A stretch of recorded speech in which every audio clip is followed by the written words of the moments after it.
Before we get into the video, could everyone please subscribe to my Endless Diary Tales channel? Thank you so much. In my past life, I was nothing more than a cover for his disgraceful sibling relationship.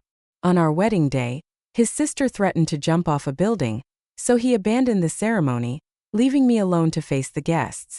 Later, I got pregnant and gave birth, but his sister played her tricks again, and once more my husband left me behind. In the end, it all led to a tragic childbirth. When I opened my eyes again, I found myself back at the scene of that absurd wedding.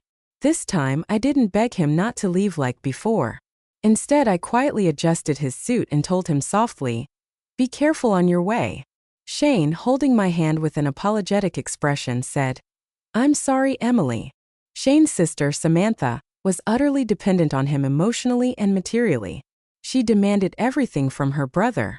Even though I knew Samantha wasn't truly suicidal, Shane still abandoned our wedding to comfort her, leaving me to manage everything alone. I changed into my reception dress and entertained the guests until the end of the ceremony. By the time Shane returned, Samantha had taken her medication and was fine. I remained calm and gracious, saying in a gentle tone, "It's okay, we're married now, and Samantha is my sister too." My words made him stiffen slightly, his expression slyly changing. In my previous life, I had naively walked into this marriage, unaware that I was merely a shield for their inappropriate sibling relationship. Shane and Samantha were half-siblings, growing up under the same roof. Samantha had always been overly attached to him, interfering with his dating life and eventually even his marriage. Their father, seeing this, arranged for me and Shane to marry, hoping to preserve Samantha's reputation. Shane, unwilling to disgrace her, reluctantly agreed to the marriage. After we married, they were practically inseparable. On several occasions when I wasn't around, they even shared the same room overnight. Shane's father refused to let me divorce, citing family honor, and I endured over 1,000 agonizing days in the suffocating marriage.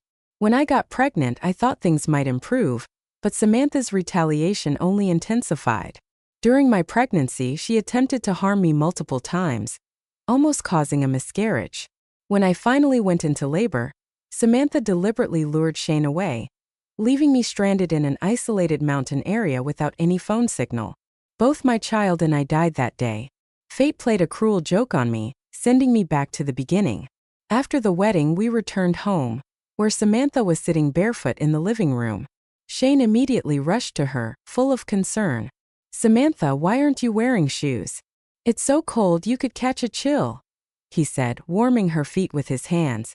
Samantha shot me a defiant look, but I just smiled and returned to my room. I knew this wedding night, which should have been mine, now belonged to her. As expected, Shane didn't return that night. He was busy comforting his sister. The next morning, the household staff prepared breakfast. When I walked out, I saw Shane feeding milk to Samantha, who, despite being in her 20s, acted like a child. "You're the best brother," she said in a coy voice. Shane, noticing me, quickly poured a glass of milk for me as well. "Emily, come and have breakfast." I sat beside him and picked up a piece of toast, but Samantha snapped, "That's for me. Shane made it especially for me. You're not allowed to eat it." I quietly put it down, and she smirked triumphantly. Dragging the knife across the toast, she made a sharp grating noise that reminded me of how she had trampled all over me in my previous life. Without hesitation, I stood up, overturned my plate onto the floor, and left the room. Samantha started crying instinctively, but I had already lost my appetite. "I'm leaving," I said coldly. "Spend more time with your sister." Shane was stunned, not expecting the once docile me to change so drastically. "Emily, where are you going?"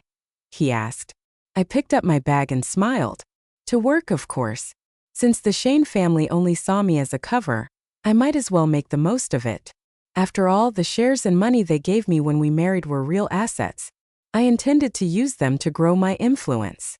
When I arrived at the office, Shane's father seemed surprised. "Emily, you have a month of leave for your honeymoon. Why not take some time off with Shane?" he asked with his usual hypocritical smile. In my previous life, he had threatened to kill my parents if I dared divorce Shane. To cover up his scandal, he sacrificed my happiness. Without hesitation, the Shane family truly had no redeeming qualities. But now I smiled sweetly and replied, "Dad, I just couldn't stop thinking about how hard you've been working. I wanted to come back and help. He was delighted. You're much more capable than my own children. I've already arranged for your new office to be renovated. If there's any furniture you like, let the secretary know, and we'll have it purchased later. As I was settling into my office, an assistant brought me tea and casually mentioned, I just saw Mr. Shane book 2 tickets to Tokyo Disneyland. Emily, you're so lucky. I stayed calm. Those tickets were certainly not for me. Shane must have bought them to appease Samantha. Before leaving, Samantha dropped several hints to provoke me, but I ignored her. Shane, feeling guilty, asked, Emily, what gift would you like me to bring back from Japan? I smiled warmly and said, I don't need anything. Just don't overwork yourself. He seemed touched and replied, I'm sorry for making you feel wronged by marrying me. While helping him pack, I casually asked, how's that deal with Mr. Lewis going? He hesitated before replying, why do you ask? You never cared about my work before. I noticed how busy you've been and thought I could help, I said. Since our marriage, Samantha had monopolized his time, leaving him with no energy for work. To him, I was a convenient solution. Shane handed me the documents for the deal with Mr. Lewis, saying, he's a tough negotiator. I smiled inwardly. This time I would turn the situation to my advantage if you can't handle it, Shane said, glancing at the documents. Just wait for me to come back, I quickly replied. Let me give it a try. If it doesn't work out, it won't affect you much. We hadn't even spoken for 10 minutes before Samantha knocked on the door. Brother, she called sweetly. Will you watch a movie with me? Without hesitation, Shane put down the documents and left with her. The two of them had their own private hideaway, a theater room in the basement with a starry sky ceiling. Samantha insisted on having her brother accompany her every time she watched a movie. No one else was allowed inside, not even Shane's parents. When Samantha was in a bad mood, Shane would spend entire nights in there comforting her. As expected, he didn't come back that night. I didn't care in the slightest. Early the next morning, I got up and went to work. With my experience from my previous life, I quickly became proficient in handling the company's operations. While Shane was off vacationing in Japan with Samantha, I stayed by Shane's father's side, managing business affairs. My professional knowledge and keen insight earned me his recognition and trust in no time. Shane's father often sighed, lamenting, I've raised 2 children, but neither is as reliable as my daughter-in-law. When Samantha returned from Japan, she was in high spirits, flaunting a necklace Shane had bought for her. Sister-in-law, did you know my brother and I spent 3 days at Disneyland? We tried every ride and even bought matching rings. Her face was a picture of smug satisfaction. It's beautiful. It really suits your complexion, I said. She froze for a moment, clearly not expecting me to remain so composed. Recovering quickly, she added sarcastically, I feel bad, sister-in-law. This trip was supposed to be your honeymoon with Shane, but he left you behind to accompany me. Closing the folder in my hands, I turned to her with a calm smile. It's fine, Samantha.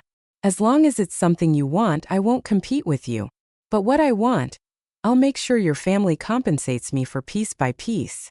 Unable to provoke me further, Samantha sulked and left. From that point on, our household developed a peculiar dynamic. I played the role of the forgiving and magnanimous wife, turning a blind eye to their antics. Samantha, desperate to prove her importance to Shane, acted out incessantly while he continued to dote on her without limits. Their behavior grew increasingly blatant in front of me. Shane's parents didn't live with us full-time, visiting only occasionally, though they seemed to sense something was off. My efforts to maintain appearances ensured they didn't dig deeper. Shane, feeling guilty for neglecting me, introduced more clients to me, and my workload grew heavier. Sometimes I stayed overnight at the office. Shane's father's health began to decline, requiring frequent hospital visits. I accompanied him regularly, taking care of appointments, prescriptions, and checkups. Even the attending physician, and once remarked, Mr. Shane, your daughter is so considerate. His smile faltered momentarily.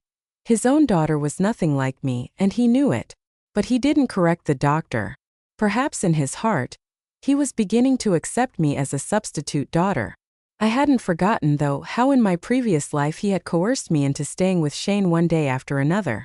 During a hospital visit, Shane's father hesitated before speaking. "Emily, I know marrying Shane has been difficult for you. Your relationship is still rocky, but once you have a child, everything will get better.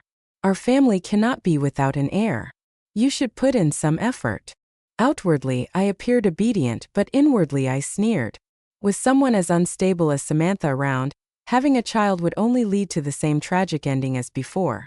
During a family dinner, the topic of children came up again. Samantha immediately exploded. "You can't have children in this world. The only person my brother can love the most is me." Shane quickly tried to calm her. "Samantha, don't be upset. Dad was just joking." Samantha wasn't appeased. She demanded, "Swear to me. Swear that if you ever have a child, you'll meet a terrible end." Helplessly, Shane did as she asked. I found it laughable. In my previous life, Shane and I had a child, and yet it was me and my baby who met a terrible fate. It seemed those who committed heinous acts faced no consequences, while the innocent continued to suffer. Shane's father finally lost his patience and slammed the table. "Samantha, I've had enough of your nonsense. Your brother and sister-in-law have been more than indulgent with you. If this family has no heir, the fault will lie squarely with you." Samantha stormed up to her father, yelling defiantly. Without hesitation, he slapped her. Chaos ensued. Samantha, already emotionally unstable, burst into tears and tantrums. Shane scrambled to console her. Dinner was left unfinished while Shane's parents fumed silently. I struggled to keep a straight face and suppress my laughter. I dropped off Shane's parents at their house, then went out for a late-night snack. After wandering around to clear my head, I returned home. When I opened the door, I found Samantha curled up in Shane's arms on the couch. They were bathed in dim light, creating an intimate atmosphere that was almost too delicate to interrupt. Samantha's tear-streaked face showed she had cried herself to sleep. Shane stayed in the same position, holding her. I quietly handed him a pillow and went to my room. The next morning, I got up feeling refreshed. Shane, however, looked utterly drained, dark circles under his eyes. As he washed up, I handed him a glass of honey water. "Don't go to work today. Stay home and take care of Samantha." He nodded wearily. "Thank you for understanding." "Not at all," I replied, smiling. I had more important matters to attend to. The elusive Mr. Lewis, who had evaded me for weeks, had finally agreed to a meeting at the office. I reviewed the negotiation materials before heading to Mr. Lewis's company. Young, accomplished, and notoriously difficult, Mr. Lewis would be a crucial turning point for my plans. I had scheduled meetings with Mr. Lewis at least 10 times, only to be rejected every single time. This time, I managed to secure a meeting by leveraging some connections. When the appointed time came, I waited in the conference room for half an hour before he finally appeared. The moment Mr. Lewis walked in, the pressure in the room seemed to spike. His imposing presence was undeniable. His assistant politely brought me a cup of coffee and apologized. "Miss Joe, thank you for waiting." I set down the materials I had prepared and said, "I appreciate your time. These are the details about our company. Please take a look." Mr. Lewis barely glanced at the documents before responding coolly. "You know I already have a partnership with the Sean family, yet you dare openly pitch me a deal?" I had expected this reaction. Maintaining my composure, I replied, "Mr. Lewis, I understand your concerns. Let me be clear. I'm not here on behalf of the Sean family. I built my own team when I started working at the Sean Corporation. We've grown to a point where we can take on independent contracts. Over the past months, I had used resources provided through Sean to secure smaller projects. However, those smaller contracts were no longer sufficient for scaling my team. If I could secure a deal with you, I would have enough leverage to establish my independence completely. Business is about profit," I continued. "If I can offer you a lower price and better service, wouldn't choosing my team be your optimal decision? In today's economic climate, most companies are focusing on cost reduction and efficiency improvements." Mr. Lewis gave a cold chuckle. "Profit matters, yes, but I value stability and competence even more. How long do you think your hastily assembled team can provide me with reliable service?" I knew his skepticism was reasonable. "Mr. Lewis, My team is willing to work for you without compensation until you're satisfied. Here, I said, flipping to the final page of my proposal, are examples of past projects we've completed. I've handled independent contracts myself and delivered results. You won't be taking a loss by giving us a chance. Perhaps my sincerity moved him. Mr. Lewis finally relented, agreeing to give us 3 months. If he was satisfied with our work, he promised a 3-year contract. I left his office feeling victorious, my gratitude immense. That night, I worked late, returning home only to hear laughter echoing from the basement theater where Shane and Samantha were once again spending time together. The sound made my skin crawl, and I quickly retreated to my room to sleep. For the next few days, I threw myself into work, often staying at the office until the early hours of the morning. Without my presence at home, Shane and Samantha became even bolder in their behavior. One day, a neighbor joked, "Miss Joe, if you weren't around, I would have thought those 2 siblings were a married couple." I merely smiled, not bothered. They wanted to play husband and wife. I decided to let them have their way. During this time, I essentially lived at the office, pouring all my energy into leading my team and perfecting our projects. Even Shane's father, who had always been critical, couldn't find any fault with my work.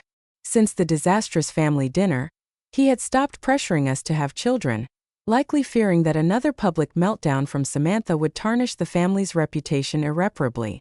With the money I saved during this period, I bought my parents a larger house and invested in several properties. My mother, unaware of the Shun siblings' twisted dynamic, noticed my unhappiness and asked gently, "Emily, be honest with me. Are you and Shane having problems?"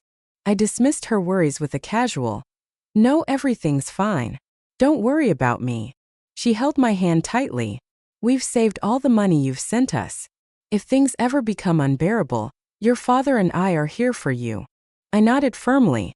My parents were the only people I could truly rely on in this world. As for Shane and Samantha, they were nothing more than stepping stones in my path to success. My relentless focus on work eventually caught Shane's attention. He began to notice how detached I had become from our home life. Feeling a sense of unease, he approached me one evening and said, "Emily, you don't need to work so hard. I earn more than enough for us to live comfortably." I quickly brought up Samantha. "Your sister's still emotionally unstable. You should stay home and take care of her." Deep down, I knew Samantha's obsessive need for Shane was becoming a strain on him. Their relationship, born out of dependence, had grown complicated over the years. But even the strongest bond couldn't withstand the erosion of time. We had barely exchanged a few sentences when Samantha barged in, grabbing Shane's arm. "Brother, I want to see the ocean. Will you take me?" I seized the opportunity. "It's perfect timing," I said with a smile. I happen to have 2 vouchers for a hot spring resort near the coast. After seeing the ocean, you can relax in the hot springs. Samantha looked at me with disdain but still took the tickets. "At least you know your place." She sneered. "I've been meaning to try a hot spring anyway." I smirked internally.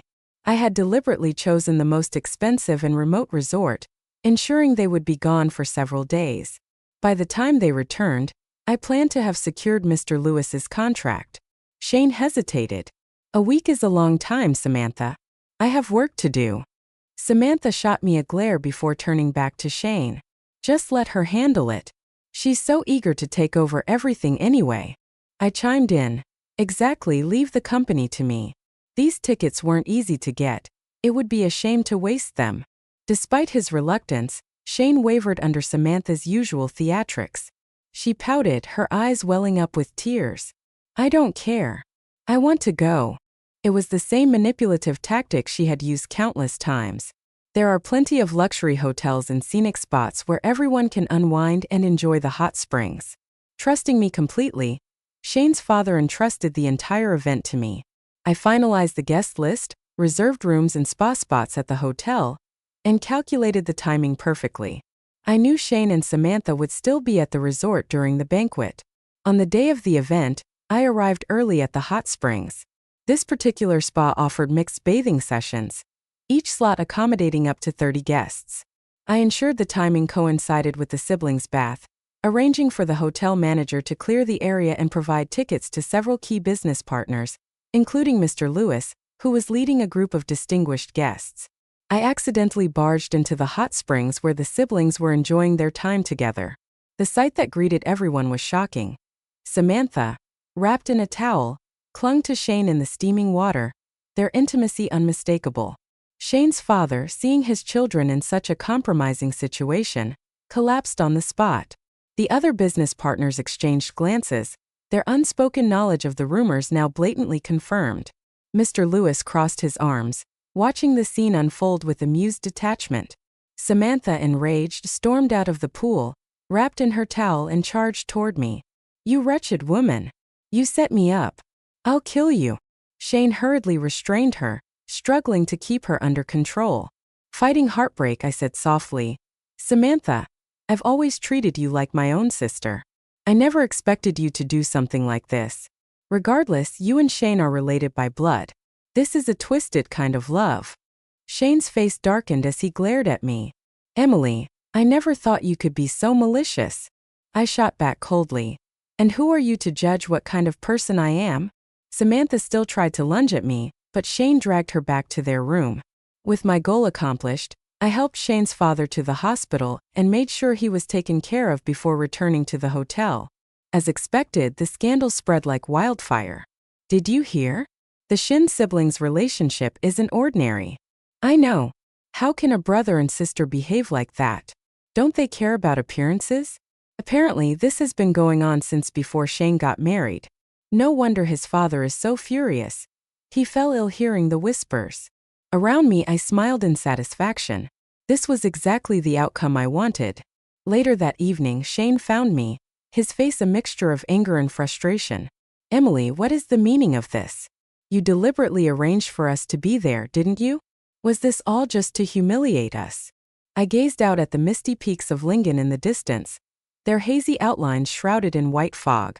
It reminded me of my previous life, trapped in an endless maze, crashing blindly through the fog. Looking back now, those mountains that had once seemed so insurmountable were nothing but small, fleeting obstacles.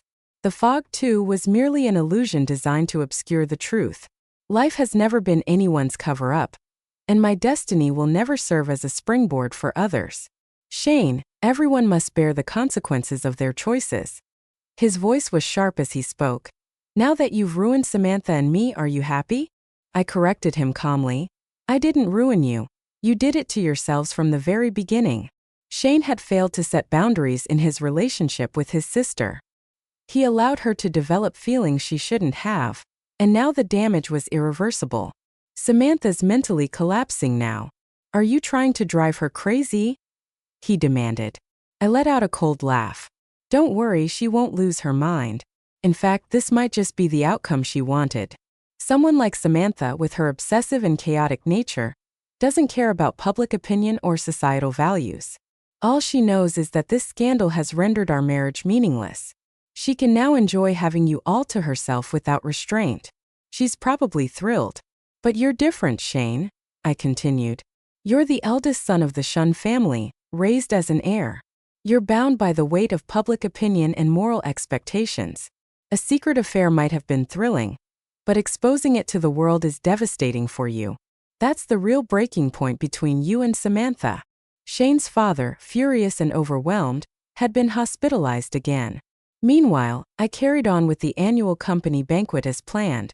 Outwardly, everything remained calm and orderly. I ensured the guests were well fed and entertained while allowing the scandal to ferment in the background. Occasionally, I even added fuel to the fire by feeding harmless but provocative rumors to the right circles. Once everything was set into motion, I finally took a moment to relax, sitting by the hotel window with a cup of tea and admiring the mountain scenery. Lingshan was particularly beautiful this season. The frost-covered trees on the mountain sparkled like snow-covered emeralds. As I sipped my tea, someone sat down across from me. I glanced up and saw Mr. Lewis.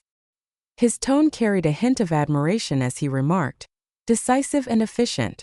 You understand the art of striking precisely where it hurts. You have guts." "Thank you, Mr. Lewis," I replied with a polite smile. He took a sip of his tea and said, "I've heard the best white tea from Lingshan is locally produced and never sold to outsiders." He glanced at the tea in my cup, his expression contemplative. I called over the server and ordered him a cup of the same tea. That's correct. The production is limited, and it's usually not for sale, but I'm the owner, so I can offer you a cup, Mr. Lewis. Mr. Lewis showed no surprise. From the first time we met, he seemed to understand what kind of person I was. Someone with a calm mind, a sweet tongue, and ruthless methods. These were lessons I had learned the hard way in my previous life. So this stunt has probably ended your marriage with Shane, hasn't it? He asked. I smiled faintly. Not necessarily. We never registered the marriage officially. Oh, his curiosity was piqued when we got married. Samantha was so insistent on preventing it from being legally binding that she threatened to end her life. In the end, the paperwork was delayed and never completed. In hindsight, it saved me a lot of trouble. Mr. Lewis traced the steam rising from his cup with his fingertips as if trying to grasp something intangible. His face was as composed as ever, his sharp eyes betraying a faint glimmer of interest, much like a predator eyeing its prey. So you're single now? He asked. I shrugged. Single or not, it doesn't matter much to me. His lips curled into a warm smile as he pulled out a business card. It matters to me. The card bore a private number he hadn't shared before, a clear signal that our relationship could take a new turn. Without another word, he stood and left, his departure deliberate, leaving an air of intrigue in his wake. After finishing my tea, I went upstairs to check on Samantha. She was lying in bed with Shane, coaxing her to eat some porridge. Please, Samantha, eat something for me, he pleaded, his voice weary. She pouted, stubbornly refusing to open her mouth. When she saw me enter, her expression turned vicious. You! What are you doing here? Get out! I clapped my hands slightly and said with mock concern, I'm just here to remind you both that your father is still in the hospital. Maybe you should care a little about whether he lives or dies. Shane's father had narrowly escaped danger only to collapse again when he learned that the family scandal was spreading like wildfire. The doctors had stabilized him for now, but he woke up shouting about his shame and guilt, lamenting that he could no longer face his ancestors. The chaos in the Shun family had become the talk of the elite social circles, with rumors flying for an entire month. It was everything I had hoped for. After the scandal broke, I quickly packed my belongings and moved back in with my parents. They stood firmly by my side, urging me to sever all ties with the Shun family. Shane's father, weakened by his illness, had no energy left to manage the company. Shane, burdened by the fallout and Samantha's constant demands, struggled to focus on work. The Shun Group's business took a sharp downturn. Desperate, Shane eventually swallowed his pride and asked me to return to help. But by then, I had already rented an office in the neighboring building, establishing my own company. I started my own company with the team I had built and took along many of the clients I had brought from the Shun family.